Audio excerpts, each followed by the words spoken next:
Bonjour à tous, bonjour à toutes, et bienvenue sur la chaîne du Dragon, la seule chaîne qui n'a pas la langue dans la poche. Alors, on va parler aujourd'hui des sels d'aluminium, pourquoi pas. Pour ce qui est des vaccins, ça, on est au courant. Mais voyons un peu si on peut le trouver un peu partout. Et ça va être un peu moins évident pour vous tous. Je pense que certains le savent, parce qu'ils prennent le temps de lire, mais d'autres ne le savent pas plus que ça. Parce qu'on peut trouver quand même des sels d'aluminium un peu partout. Alors, on va commencer par ouvrir un peu sa tronche et écouter un petit peu s'il y en avait dans l'eau. Dans l'eau, dis donc. On va pouvoir faire ça, on va pouvoir faire ça, dans l'eau. Alors on va regarder un peu s'il y en a dans l'eau. Alors j'ai été voir dans quelques archives que je possédais et effectivement j'ai trouvé. Alors j'ai trouvé bien sûr, donc là c'est au temps de Kouchner par exemple. On va aller voir ça. Parce qu'on va voir comment les politiques sont menteurs depuis longue date. Alors ça n'exclut pas que les nôtres là actuellement sont encore plus menteurs, mais là, ouvertement. À l'époque, c'était beaucoup plus caché, on va dire. Alors maintenant, vous allez voir. Vous allez voir comment on peut vous mentir à tous les étages. À tous les étages. Puis Kouchner, de toute façon, il a toujours été menteur. D'ailleurs, il est indigne de sa profession. Ça, je peux vous le dire. Il est indigne de sa profession de médecin. Puisque on en a déjà parlé dans la vidéo qui était donc le scandale le scandale de la santé. Et dans ma vidéo que je vous ai fait, c'est vrai qu'elle est longue, mais j'ai pris un interview et je l'ai pris en entier ce coup-là pour bien vous le montrer. Et c'était avec le docteur Gervais.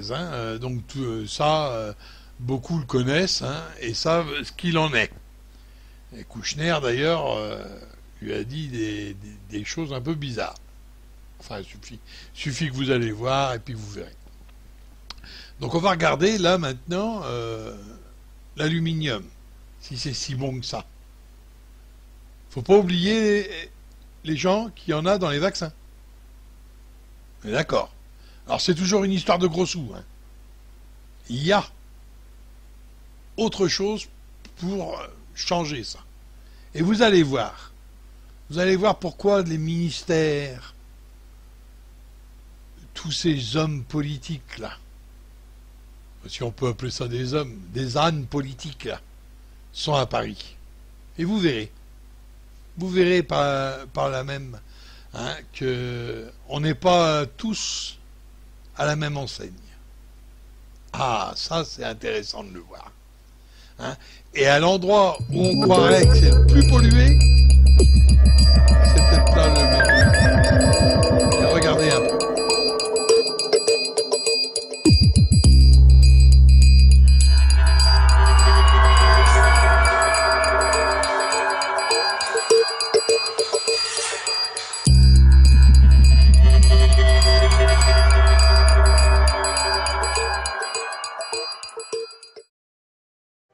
Le jour où François fait sa une, surprise.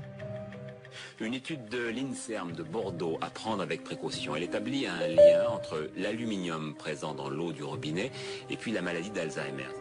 Jean-François Dartigues désamorce la bombe sur TF1. Le chercheur est soudain devenu très prudent. J'insiste sur le fait qu'il s'agit simplement d'une association statistique et qu'on ne peut pas, absolument pas conclure à une relation causale sur une seule étude. Pourquoi le scientifique a-t-il minimisé les conclusions de son étude? Le jour même, le chercheur Guy Berton était aux côtés de son collègue Jean-François Dartigues, juste avant qu'il n'accorde une interview à TF1. Selon lui, Jean-François Dartigues aurait reçu ce jour-là un coup de téléphone de Bernard Kouchner, alors secrétaire d'État à la Santé. Il a appelé Jean-François Dartigues au téléphone pour lui intimer l'ordre d'aller le soir même à TF1 démentir les propos qu'il avait tenus, qui plus est lui-même, dans dans l'article, dans l'interview qu'il avait eu avec le journaliste de François et qui était rapporté dans l'article de François. C'est le ministre de la Santé qui l'appelle en Absolument.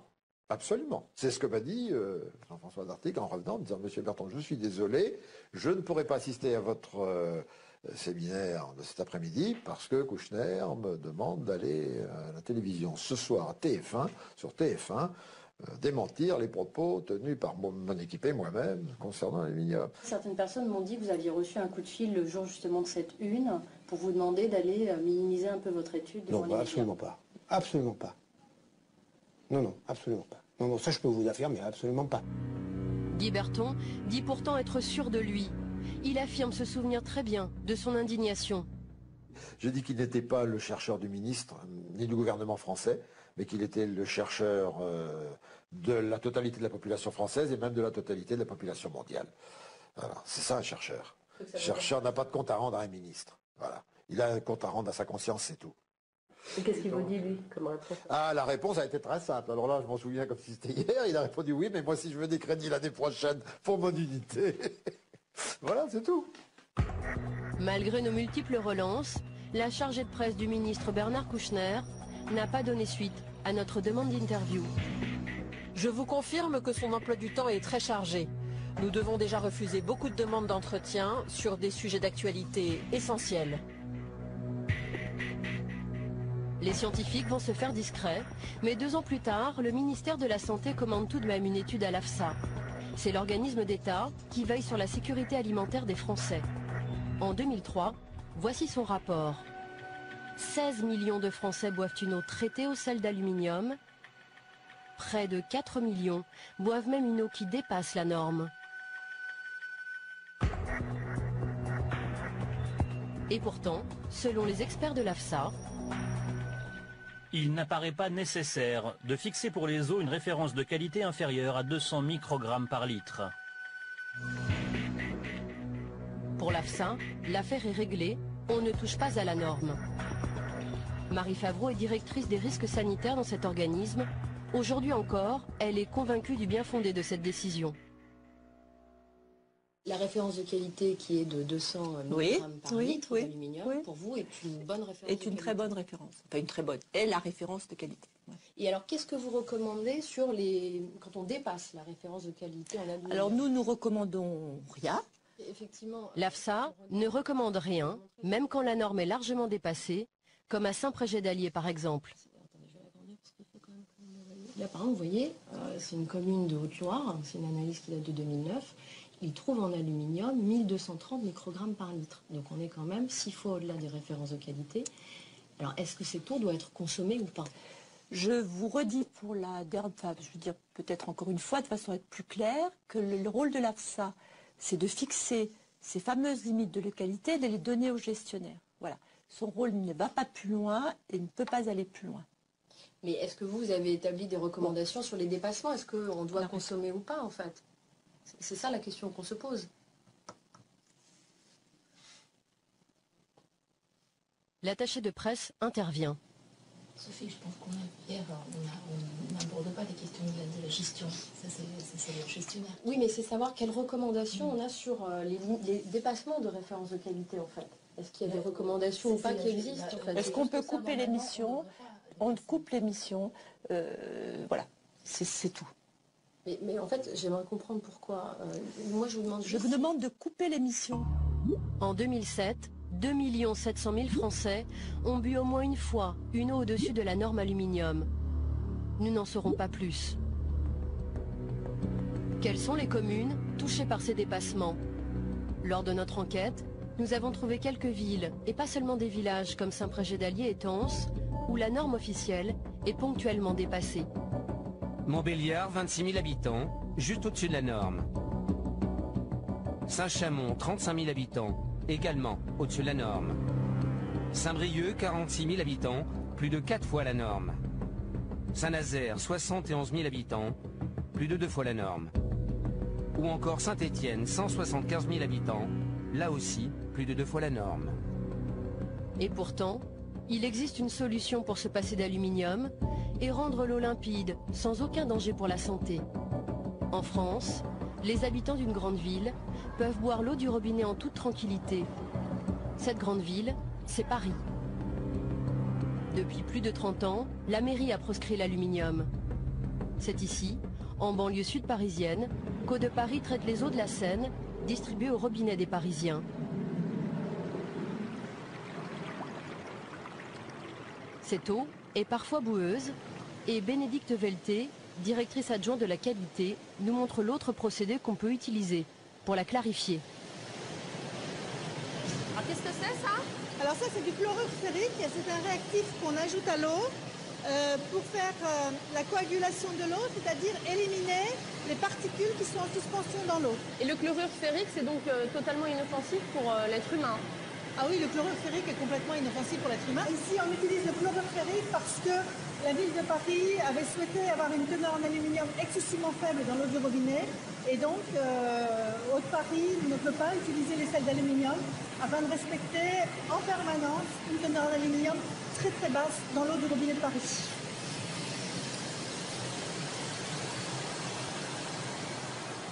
Pourquoi un quart des Français, selon les derniers chiffres, boivent-ils toujours une eau traitée à l'aluminium et non pas au fer? Est-ce que c'est plus complexe à utiliser par exemple que les sels d'aluminium? Non.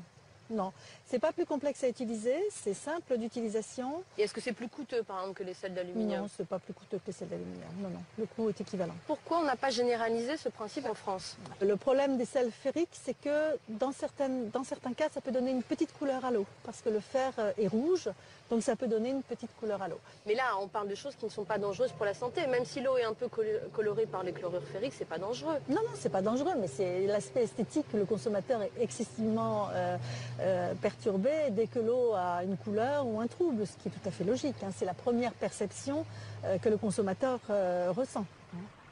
Pour ne pas déplaire à leurs clients, par simple souci marketing, les distributeurs de l'eau préfèrent encore utiliser les sels d'aluminium. Du côté des grandes compagnies de l'eau, l'utilisation de ce toxique est tabou. Suez, le numéro 2 français, a refusé de s'exprimer sur ce traitement. C'est quand même un procédé qui est encore utilisé chez Suez. Oui, mais oui, c'est un procédé qui est utilisé, mais comme partout. Donc aujourd'hui, nous, on ne s'exprime pas sur ce sujet-là, quoi. Enfin, nous, aujourd'hui, on nous a dit, aucun intérêt de parler sur ce sujet, quoi. Pour nous, c'est un non-sujet. Veolia, le numéro 1 mondial, qui vend de l'eau à 24 millions de Français, a accepté de nous recevoir, mais sans connaître les informations dont nous disposons. Nous nous sommes procuré un rapport interne de l'entreprise sur la qualité de l'eau. Il date de 2003. Voici ce qu'il préconise. Gérer le risque médiatique à propos de la maladie d'Alzheimer. Ce document indique noir sur blanc que Veolia a distribué une eau qui ne respecte même pas la norme aluminium à 1 100 000 Français. Chez Veolia, Boris David a été mandaté pour nous répondre. Cet hydrogéologue est tout de suite mal à l'aise quand on prononce le mot aluminium. Les sels d'aluminium, c'est largement utilisé dans vos usines de traitement? C'est utilisé, je pense qu'on privilégie aujourd'hui plutôt les chlorures ferriques et ce type de réactifs, mais c'est encore utilisé. Oui. Pourquoi on privilégie les chlorures ferriques? Bon, je sais bien où vous voulez en venir sur les problèmes des résidus d'aluminium dans l'eau, c'est ça Oui, parfois il y a des dépassements de normes. Ouais. Il me semble qu'on les utilise toujours. Maintenant, on respecte les normes. Enfin, à ma connaissance, il n'y a pas de dépassement majeur en aluminium sur nos usines. Le rapport interne de Veolia démontre le contraire. J'ai un document sur la qualité de l'eau, c'est un document qui date de 2003.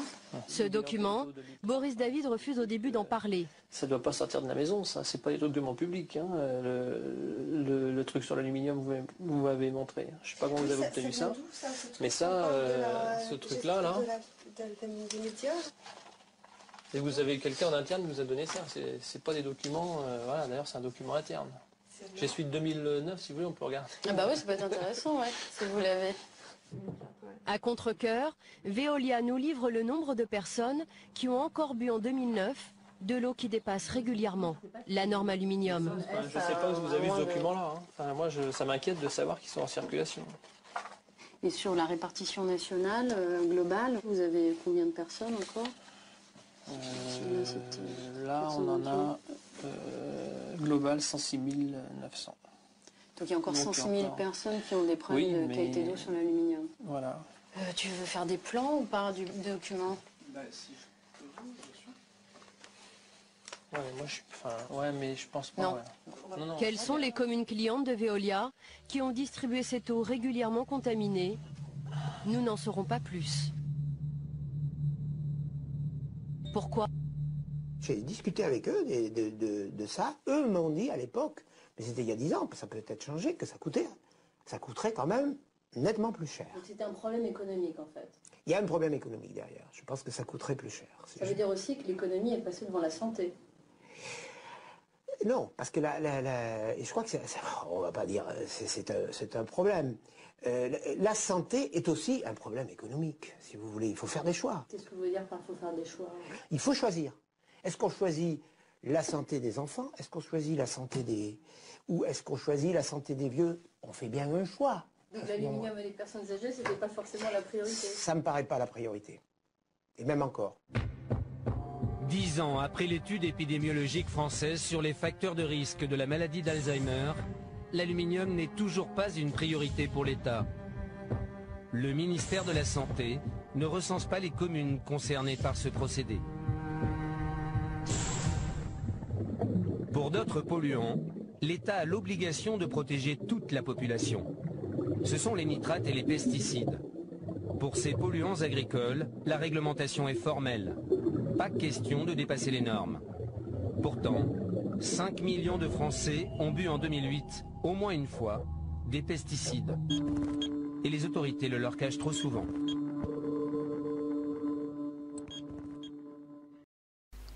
Donc là on voit bien que c'est bien déjà dans l'eau, on va dire, ça nage, les petites particules d'aluminium, scelle l'aluminium, voyons, bah oui, scelle pour le faire fondre, transforme. Alors, vous inquiétez pas, dans l'autre vidéo, je vous dirai où on le trouve, partout, partout. Alors, on a vu l'eau, la deuxième vidéo va être beaucoup plus explicite. Vous allez voir.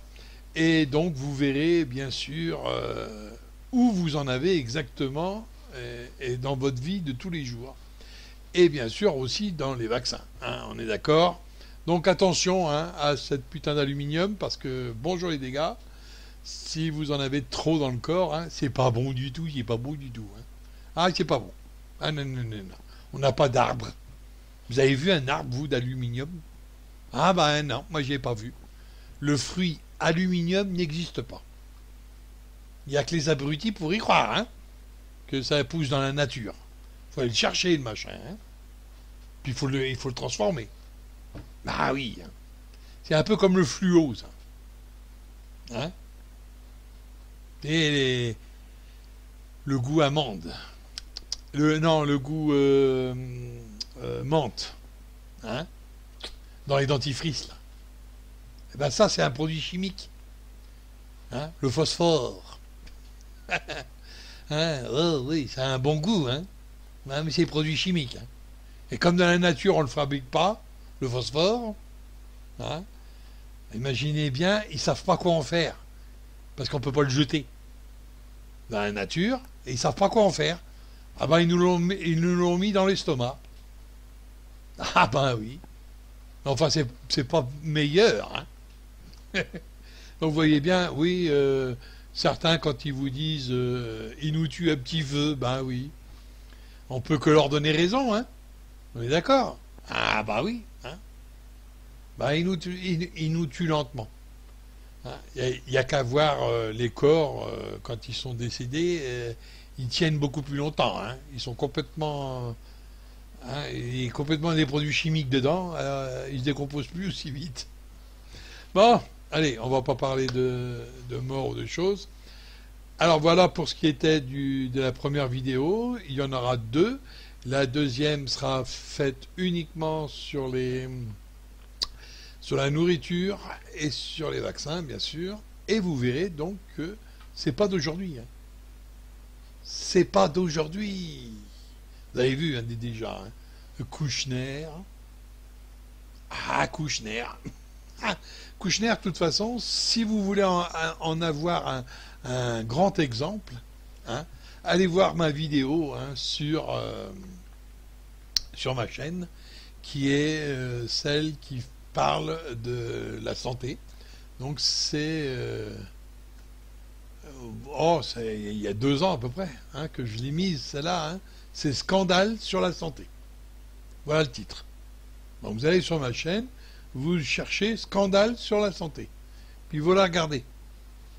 Ah, elle dure 2 heures, oui, je sais, mais j'ai mis tout le reportage. C'est pas un reportage, c'est un interview du docteur Gervais. Et vous allez voir ce qu'il dit. Vous aurez comme ça une petite idée hein, du gouvernement, comment il prend soin de nous. Voilà. Bon, là-dessus, un petit pouce, ça fera du bien.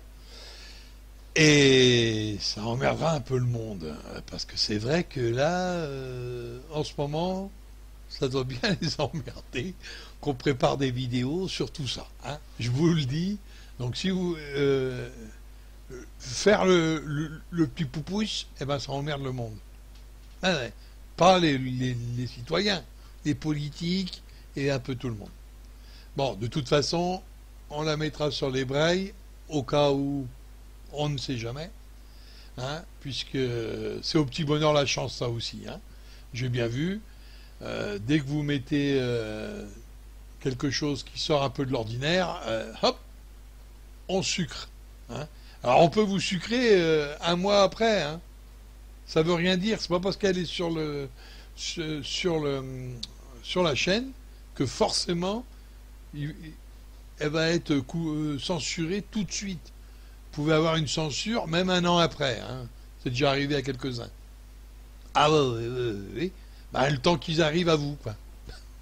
Alors tant que vous n'êtes pas dans les hauts, dans les statistiques, ça va. Tant que vous devez pas, ils doivent pas vous donner de l'argent. Hein, c'est ça. C'est tant que vous n'êtes pas monétisé, on va dire, parce que moi je suis pas monétisé, eh ben ils vont vous laisser faire. Hein.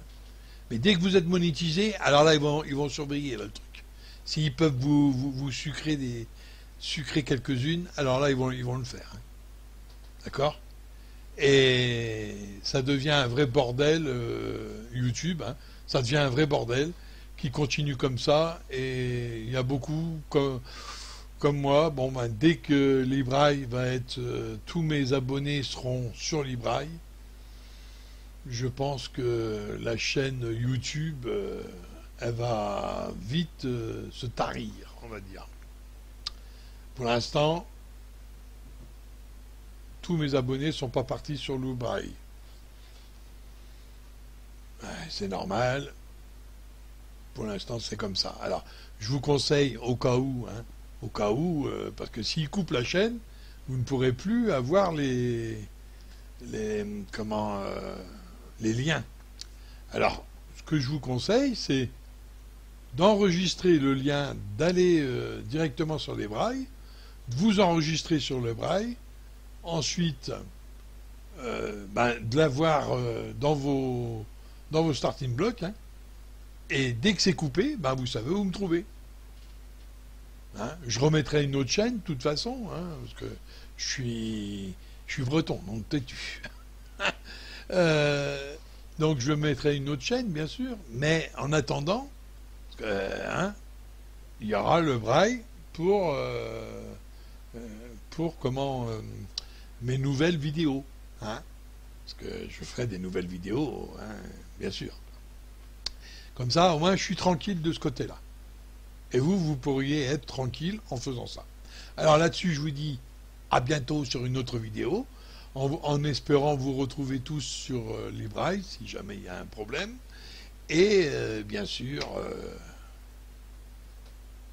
à bientôt sur la 2e vidéo qui parlera donc de l'aluminium. Oh, c'est beau l'aluminium, c'est bon. Allez.